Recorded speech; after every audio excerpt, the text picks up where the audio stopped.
Welcome to the Caravan Show, where we discuss all things caravans.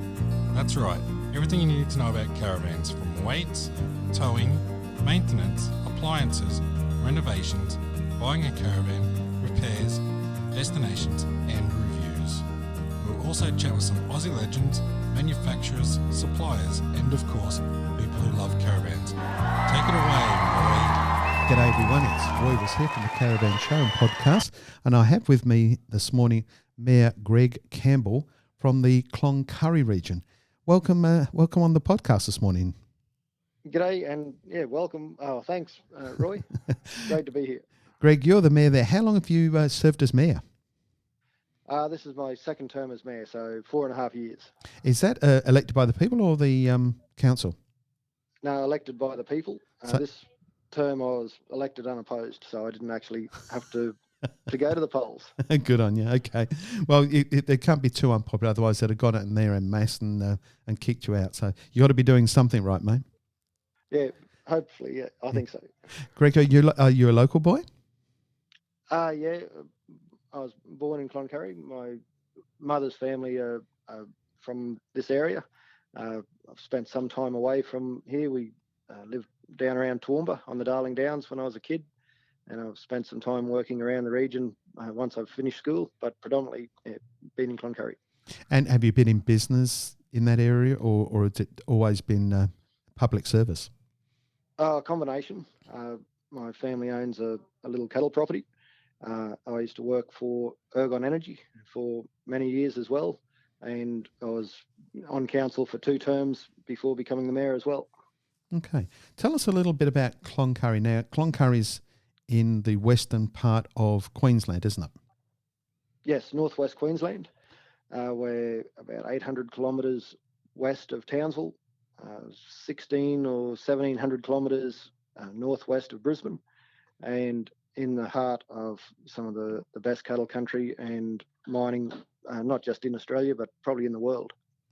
So it's a fairly remote region of the country, isn't it?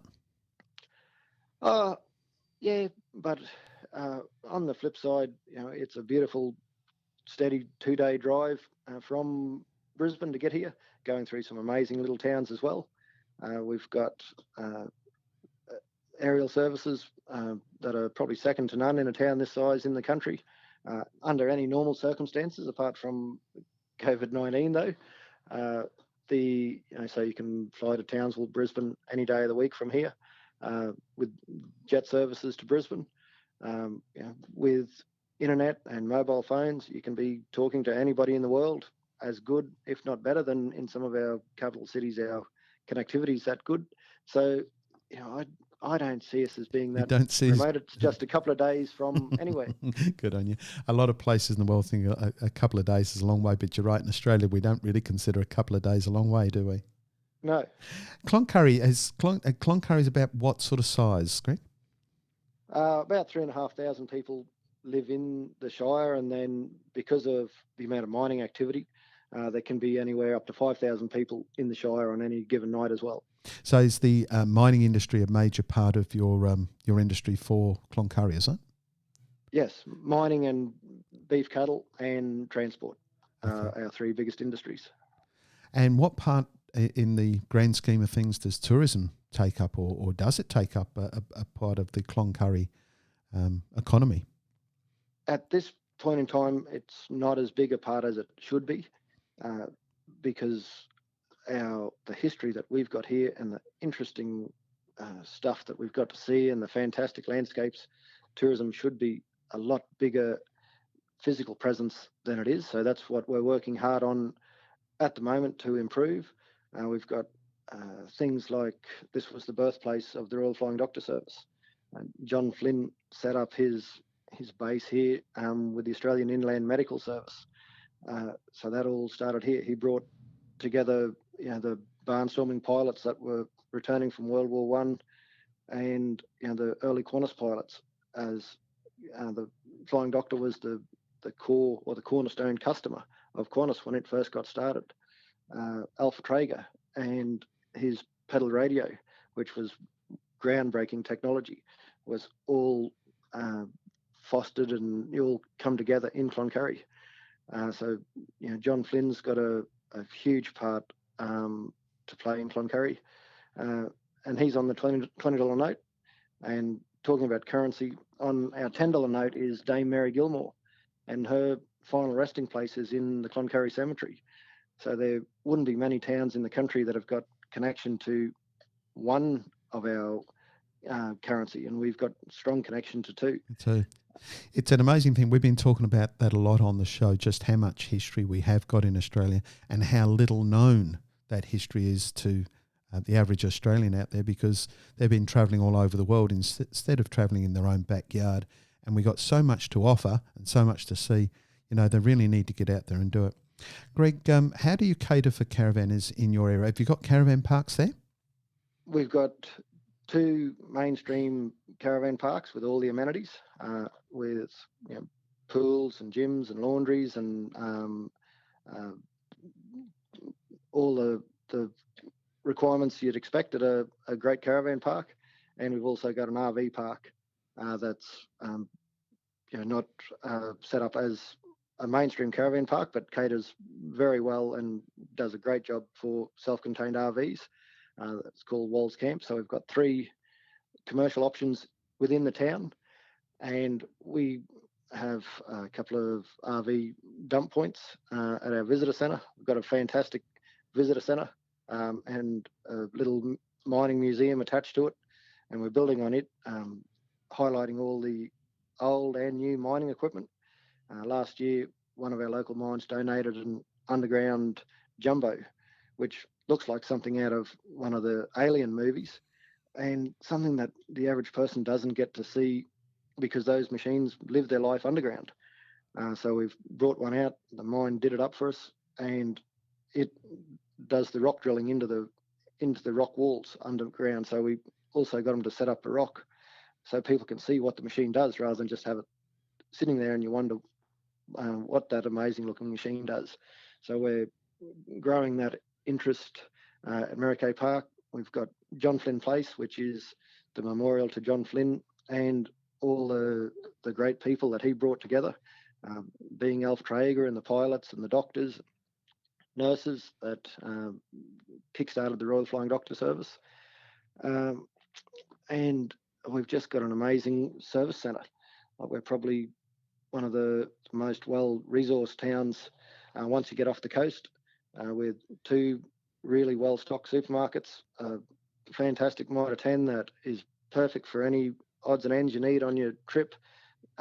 Absolutely does a fantastic price and refilling gas bottles that they understand what people need while they're travelling, and they try and cater for it. Just going back to the history thing there, during the COVID-19, more and more people have learnt to do homeschooling, and I was talking to a couple the last couple of days, actually a guy by the name of Kevin Sullivan, who was very active in fundraising for the Royal Doctor Service, and he's about to go on the road with his 3 little children, and they're going to do a lot of homeschooling. And I'm actually hoping that part of that is to take on a lot more of the regional history, because this history isn't being taught certainly the way I'd like to see it being taught in our schools, the Australian history and all this stuff. I mean, I've been talking to a lot of mayors and throughout the country, and each of the centres have got so much beautiful history to share that the average Australian simply doesn't know about. So we're very keen for that history, to come to the forefront due to education. And these young families are getting out there. So there's plenty for them to see, plenty for them to do, but more importantly, there's plenty for them to learn. And Cloncurry is obviously one place where they can do a lot of that, isn't it? Most definitely. And talking about education on the road, Cloncurry was also the place where School of the Air was founded, on the back of Alf Traeger's pedal radio and the ability for people to communicate instantly over the airwaves, which was probably as big an invention as what the internet was for the current generation. Yeah, again, we've got so much that's come out of our country that's been spread all over the world. People don't realise, and a lot of it has come from, in fact, regional Queensland in particular. Again, Qantas is a worldwide known airline, and it came out of Queensland, lest we forget. And I think that's a key point too. All of these, uh, especially the well-known names, Qantas, the Flying Doctor, School of the Air, come about by wanting and having a desire to overcome adversity, whether it be the tyranny of distance or the lack of communication. And that's what I think we need to probably get back to the core of one of our key Australian traits is being able to overcome adversity through innovation. Yeah, and again, well, that's kind of what's happening today. You know, we have got this COVID-19 thing. It's hit the rest of the world a lot harder than it's hit us here in Australia. Thank heavens. But as a consequence of that, we're learning to do new things and having a slightly different way of life. Certainly, when we went into it, they said life was going to be different coming out of it. And again, I'm hoping that is a really good lifeline for our regional centres that have been suffering for a long time. I mean, we've had droughts, we've had fire, we've had towns close up all over the place, and our population has been spending its dollars elsewhere. It needs to spend it back internal and support and prop everyone up, doesn't it? Oh, most definitely. Yeah. Greg, so I've gone to Cloncurry. So once I'm there, you've mentioned some of the things to see, but there's a lot more to see there, isn't there? You've got the Corella Dam. Is there fishing and boating and that on the dam? Yes, and that is a free camping site, and all we ask people there to do is look after the place and leave it pristine as you found it. But it is an awesome camping site, and there is fish and red claw and a great place to chuck the canoe or the kayak in. For day trips, even our Chinaman Creek Dam, which is only 5 minutes out of town, is fully stocked with barramundi. And there's great red claw, great walking and hiking tracks. The landscapes around here and the sunsets, absolutely amazing. Yeah, red claw. I'm amazed that a lot of people don't even know about red claw. This is basically an inland lobster that you can throw a pot in, and it's a lot easier to get. A bit smaller maybe, but beautiful eating. Oh, definitely. And there is some bag and size limits, so people just have to be aware of that. But if you maintain that, there'll be plenty there for everyone. Do they need a license for that, Greg? No, just no have license. To be aware of the bag and size limits, and they'll be good to go. And then you've got other sites like there's a magnificent waterfall, I believe, out your way. Yeah, at Fountain Springs, it's a permanent water hole, and it's well marked, pretty good access to get into it. The natural landscapes around here, absolutely breathtaking. From north of here around Kajabi, where the Leichhardt River is, and the Red Hills between here and Mount Isa, and that's where Fountain Springs is. The turn-off halfway between here and Mount Isa. To our mining history with old mine sites and mining towns to the south of Cloncurry, the Mary Kay mine site where it's the old uranium mine and the bright, almost glowing blue water in the old pit. There's days and days and days of things to do here, and be amazed every day. Yeah, I mean, that's another thing. Cloncurry, a couple of days to get there, although I would recommend that people take a lot longer than that and go and visit all the places there are to get there. I mean, we were talking the other day about how long it would take to actually travel and see everything in Queensland, and the first number that came out was a year, and actually I'm not so sure that even that's possible in a year. I think it would take longer than that to go and see everything we've got to see. So we're here at Cloncurry, and we've got some magnificent things to see, as we just mentioned. We've also got a museum and an art gallery there too, don't we? Yeah, so John Flynn Place is probably our key museum, and it's a memorial to John Flynn and all the people that helped start the Flying Doctor service. We've got a great library in town as well, but we've also got another fantastic museum at our visitor centre as well at Mary Kay Park. So there's plenty of built things for people to look at in town, and the staff at those two places will give you a great overview of all the other things to see and do around the place as well. Do you have an Indigenous population there? Yeah, quite a big Indigenous population, probably at least 25%. And that's what we're working on this year through council, is to promote some of that amazing history as well. We've got a bush tucker garden being established at Mary Kay Park, but there's some fantastic Aboriginal history that we're just working on getting established as well. And art and craft that comes with that as well, I guess. Yes, yep. And also got a great little Aboriginal community, or predominantly Aboriginal community, called Dejara, which is in our shire. Fantastic place to visit. And of course, you're not without your events and shows that happen throughout the year. Tell us about some of the festivals and events and shows that you have. We've got 3 major events, and being the Cloncurry and District Show, which is the premier show in northwest Queensland, probably even in Western Queensland. Huge show, best fireworks display, I think, off the coast. People come from all around. It's fantastic. It's in the middle of June. Then we've got the Stockman's Challenge and Camp Draft. The Stockman's Challenge is Australia's premier young working horse event, and it's in July. And it's where you come to prove that you're a good working horse man or woman. The Stockman's Challenge and Camp Draft is the place in Australia you have to come to really highlight those skills. And then the end of July, early August, is the Merry Muster Rodeo, which is the single biggest payout rodeo in Australia, and second only in prize money to the Mount Isa Rodeo. And it's still, and I'm only slightly biased, but it is the best rodeo you can go to. It's got the mix of the country atmosphere with still the best cowboys and the best rough stock in the country. And these are real cowboys, aren't they? I mean, this is fair income stuff. It's not play acting; it's the real deal. Yeah, yep.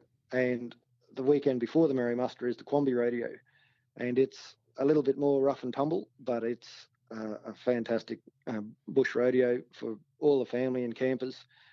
It's a fantastic weekend, and it's 30 kilometres out of town at the old township of Quamby. So you've got lots of this stuff happening, but you've still got some modern amenities there. Are there places that they can take their caravans and motor vehicles for repairs? Yeah, because we've got a fair bit of industry going on, access to really good mechanics and diesel fitters and boiler makers or welding people, they're all here, and all more than happy to assist people. And some really good stories. We've got a young couple who've just taken over one of the workshops in town. So the young bloke was an apprentice at the workshop, and a couple of years out of his time, he's taken over the business, and him and his partner are now running that. So not just providing great service, but just showing how much opportunity there is in Cloncurry as well. One of the questions, and I'm going to put you on the spot a bit here. So one of the things I've been asking everyone is, we can get a lot of information from the Googles for the internet, and I'm assuming you guys have your own website locations and things. Yes. Where would they get that sort of information? What's the address there? A lot of it can go straight to our council website. So it's just www.cloncurryshirecouncil.com.au. But we've also got Facebook, Instagram, and we've also got a fantastic Instagram page, Discover Cloncurry.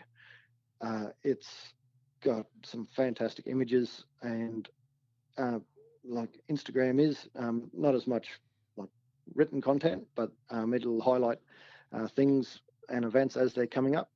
But if they go onto there, they can get a taste of the fantastic scenery and landscapes that people could come and enjoy for themselves. So you're right up with the technology, clearly, but that wasn't what I was going to put you on the spot for. What I'm going to put you on the spot for is, tell us a couple of the local secrets that they're not going to find in those places. Something that only you locals really know about and don't promote as heavily, little secret spots. Well, that's one thing why we're known as the friendly heart of the Great Northwest, and twice recently winner of Queensland's friendliest town, because we don't keep the great spots hidden. One of the really key ones I think that we've unlocked in the last couple of years is our lookout. And when I was a kid, it used to have just a rough gravel track up there, and that made it pretty inaccessible. A couple of years ago, I got some funding and we bitumened the road, and it overlooks the township, overlooks the Cloncurry River. You look west into the ranges, uh, and you can see the water of the dam, Black Mountain, uh, and then it's easily accessible to any vehicle now. Um, it's one that probably wasn't hidden by choice; it was hidden by the poor access. But now that we've opened that up, it's really unlocked.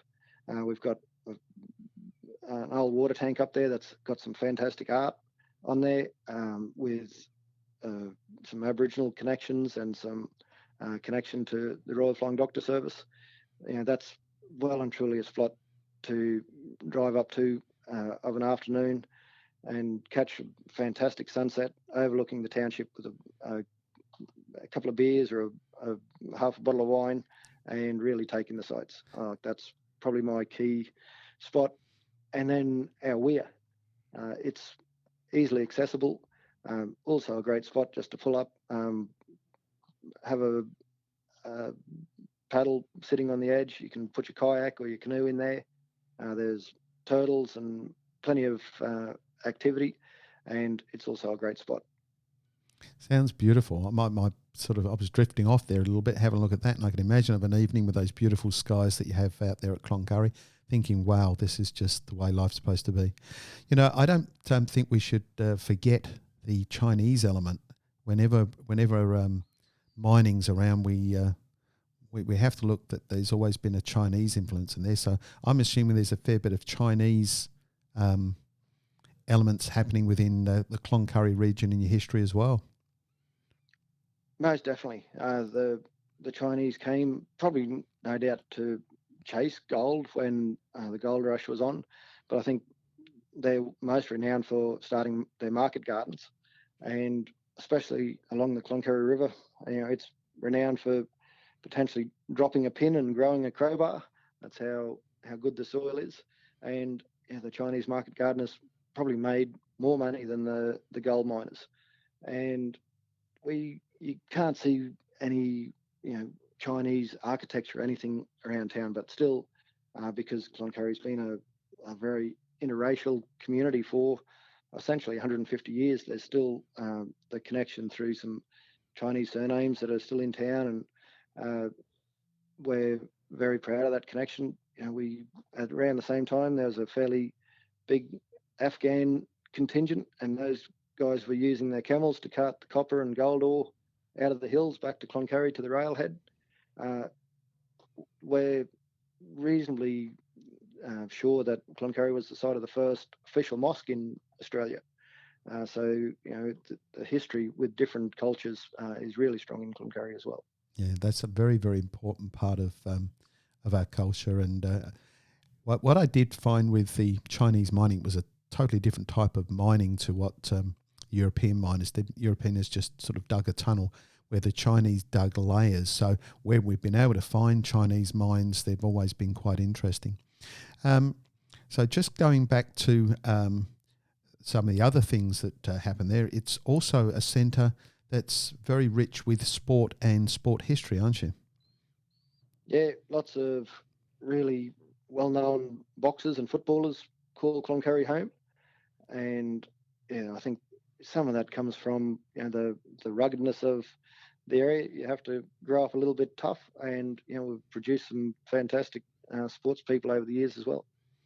So I'm going to go back to gold again now, because I'm thinking about this gold. Is there still gold available for people to prospect for gold in the area? Yes. So they can come with their little pans or whatever and have a go at finding a nugget. Yeah, and not just gold. There's Maltese crosses, and there's other gems as well. And if they call into the visitor centre, the staff there can, for some of that stuff, they need a permit for. So the staff at the visitor centre can well and truly sort them out with that. So Cloncurry is definitely a place of diversity. There's lots of things to do, lots of history, sports, entertainment, all sorts of things happening. And you actually do want the visitors there. You're catering from, you're trying to do more to get the people there. So what would you say to our listeners, Greg, about coming to Cloncurry? Don't wait. Don't Get wait. here as soon as you can. Yep. I dare say in Melbourne, especially Canberra, it'd be fairly safe to say today it'd be cold and dreary, whereas Cloncurry, it's probably 25 degrees as we're talking at the moment, bright, clear blue sky, absolutely perfect weather to be out and exploring the countryside. And you can do so here with all the amenities, all the connectivity that you could wish for, and learning a lot about the history of not just this great part of the country, but about history that's helped shape where Australia's come today. Yeah, it's beautiful stuff. Greg, look, you've been fantastic, and I know you're a busy man, and I do appreciate you've taken this lump of time out to spend with us today. I'm hoping that we can catch up in the not-too-distant future and find out more about what's happening in Cloncurry. Yeah, look forward to it, and look forward to showing you around out here in person, Roy. And for all your listeners, the Outback's a great place to visit, and definitely put Cloncurry on your list. You won't be disappointed. Cheers, Greg. Thank you. Bye.